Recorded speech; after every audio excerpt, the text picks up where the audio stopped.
โอเคมาต่อข้อที่3เนาะข้อที่3นี่ข้าเจ้าให้เฮาพิสูจน์เนาะหาซี่จำนวนจริง A B C D เนาะต่างศูนย์เท่าศูนย์บ่ได้เนาะต้องต่างศูนย์จงพิสูจน์ว่าเนาะหารกัน2ทั้งหมดของ A บวก C กำลัง2บวก B บวก D ทั้งหมดกำลัง2จะน้อยกว่าหรือเท่ากับ5คัน2ของ A กำลัง2บวก B กำลัง2ทั้งหมดบวกให้5คัน2ของ C กำลัง2บวก D กำลัง2เนาะตัวนี้ฮั่นถ้าว่าเฮาสังเกตไปมันก็ง่ายเนาะแต่ว่า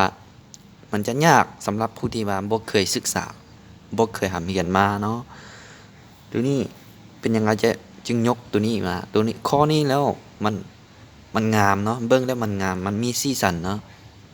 ไอ้คิดว่าจะบ่ออกปีนึงก็ต้องออกปีนึงเพราะว่าข้อนี้มันงามอีหลีเนาะข้อนี้นะข้อพิสูจน์ตัวนี้นะเฮาไปเก้นำกันเบิ่งว่าเก้นไว้ได้เนาะโอเคข้อที่3เนาะมานี่ป้านี่ก่อนข้อนี้หั่นเฮาจะวางนี่เลยก็ได้แต่ว่าภาคนี้เป็นจำนวนส่วนเนาะอาจจะวางเป็นจำนวนส่วนโอเคมานี่ให้นะให้ x 1เท่ากับ a แล้วก็ b i นะและ z 2เท่ากับ c แล้วก็ d i โอเคนะแล้วถ้าว่ามีนะมี z 1โมดูลของ z 1นี่จะเท่ากับเท่าใดล่ะตัวนี้แม่นบ่แล้วตัวนี้เท่ากับเท่าใดจะเท่า5คัน2ของ a กำลัง2บวก b กำลัง2นี่แล้วโมดูลของ z 2ได้เท่ากับ c di เท่ากับ c กำลัง2บวก d กำลัง2และถ้าว่าและ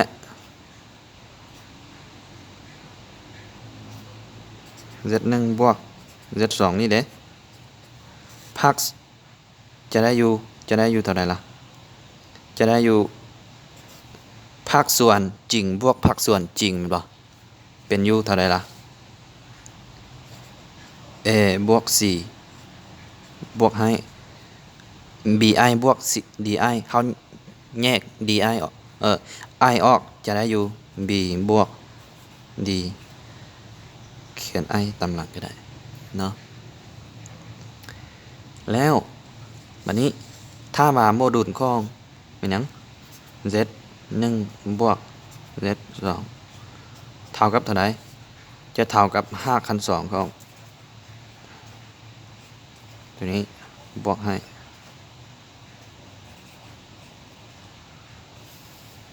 ตัวนี้นี่แล้วเขาจะเว้าเนี่ยเลยเพื่อให้ได้โตข้าเจ้าต้องการพิสูจน์อยู่นี้แม่นบ่นี่ตัวนี้ลักๆเหมือนตัวนี้วันนี้เขาจะมาเว้าว่าอิงตามเนาะอิงตามเสมอผลที่ว่าเป็นหยังล่ะจื้อบ่z 1บวก z 2จะน้อยกว่าโมดูลของต่างหากเนาะนี่ตัวนี้มานี้จะได้แล้วเขียนต่อนะจะได้ตัวนี้เฮาฮู้แล้วแม่นตัวนี้แม่นบ่นี่จะได้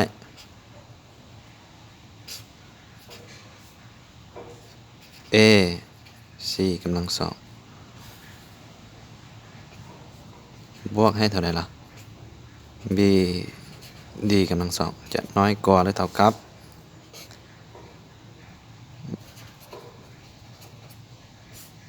บวกให้ c d นี่ถูกต้องตามพิสูจน์เนาะแล้วก็แล้วข้อนี้นะพิสูจน์ง่ายๆแบบสินะ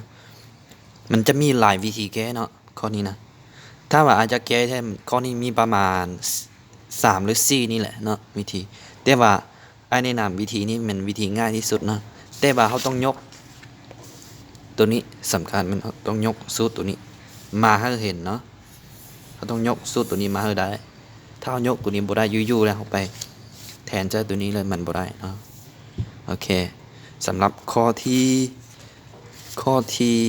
3เมื่อได้เท่านี้เนาะ